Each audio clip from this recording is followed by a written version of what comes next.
présente, je m'appelle Pascal Sachot et je suis le responsable formateur de l'École nationale des ânes maraîchers qui est située en Lot-et-Garonne à Villeneuve-sur-Lot. On va former des personnes à utiliser l'âne comme outil de travail en agriculture, notamment chez des maraîchers sur des petites surfaces et qui sont généralement maintenant de plus en plus bio, qui cherchent une alternative aux motorisés et au pétrole. Et aujourd'hui, il y a une vraie demande sociétale et environnementale d'un retour aux bonnes pratiques environnementales et l'âne y contribue fortement et est tout à fait approprié à certaines tâches en maraîchage. Pour ce faire, il a fallu réapprendre à utiliser l'âne autre que comme une tondeuse à gazon, comme on a l'habitude de le voir au jour d'aujourd'hui.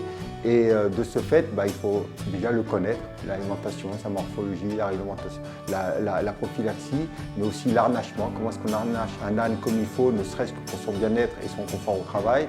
Comment est-ce qu'on va le mener et comment est-ce qu'on va travailler au sol. Après, derrière, l'âne est très intelligent, contrairement à ce qu'on pourrait dire. Il pensait, mais il a besoin aussi, comme tout un chacun, d'apprendre. Et donc, nous, on éduque des ânes de façon à les mettre comme un outil prêt à l'emploi. Moi, je reçois ici les ânes à partir de 3 ans. 3, certains ont 4 ans, 5 ans, en fonction des éleveurs. Et une fois qu'ils ont passé le concours PGET, si l'éleveur le souhaite, on établit ensemble une convention. J'éduque l'âne qui va permettre aux porteurs de projets que je reçois, qui sont des stagiaires et qui veulent apprendre à utiliser l'âne, de pouvoir repartir éventuellement avec un outil clé en main. L'école n'est qu'un maillon à travers cette entité nationale. Et donc la filière organisée est en train de créer et de mettre en place un label certificat d'aptitude de l'âne maraîcher qui va pouvoir permettre au grand public, à la personne lambda, d'avoir une garantie et d'avoir un label sur l'animal qu'il va acheter et donc de ne pas se faire berner plus ou moins et tomber sur un beau parleur qui va lui vendre un âne qui n'est pas du tout adapté à ses besoins.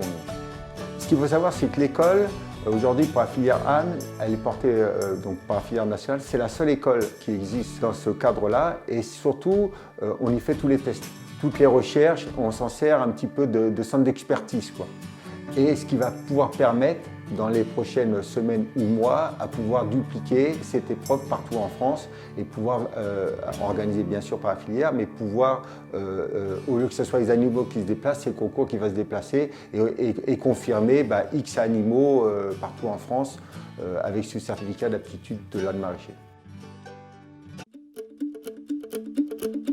Je suis Thierry Rabier, donc je suis à la base éleveur d'ânes des Pyrénées. Et en même temps, actuellement, je suis président de l'INAM, Institut national Azin et Mulassier.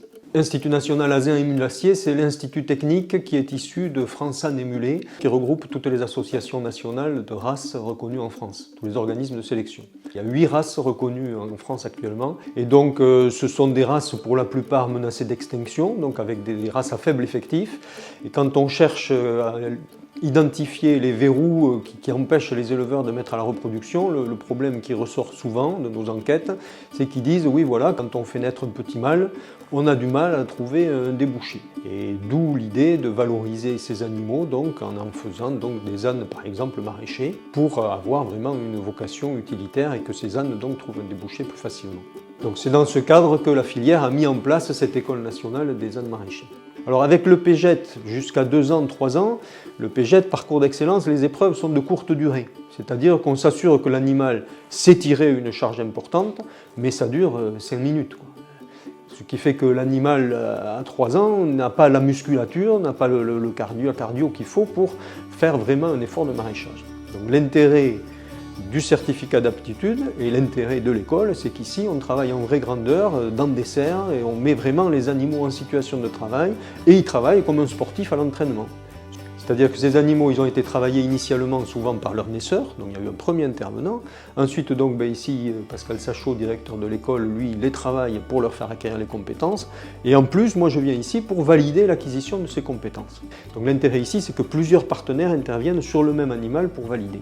Donc on fait passer en fait 3 types d'épreuves, il y a 3 types de tests. Il y a des tests qui sont dits éliminatoires. Pour vous donner un exemple, on suit avec un cardio-fréquence-mètre l'évolution de la fréquence cardiaque pendant l'effort. Si on ne dépasse pas 120 battements par minute, c'est que l'âne est capable de fournir un effort musculaire assez intense pendant 20 minutes. Après, on a des tests qui sont dits tests sélectifs. Chaque test en lui-même n'est pas éliminatoire, mais il faut quand même en valider 20 sur une trentaine. Par exemple, donc, on a mis là-dedans le menage à une main. C'est un ensemble d'items comme ça qui sont dits tests sélectifs. Et après, il y a aussi des tests neutres qui peuvent renseigner l'acheteur, qui renseignent utilement l'acheteur sur les aptitudes de l'âne sans être forcément liés au maraîchage. Donc par exemple, on a mis là des items qui sont liés à la sociabilité. Et à la fin, on dit voilà, ça c'est validé âne maraîcher. Et donc on peut garantir, c'est la filière qui garantit finalement l'utilisation potentielle de cet animal.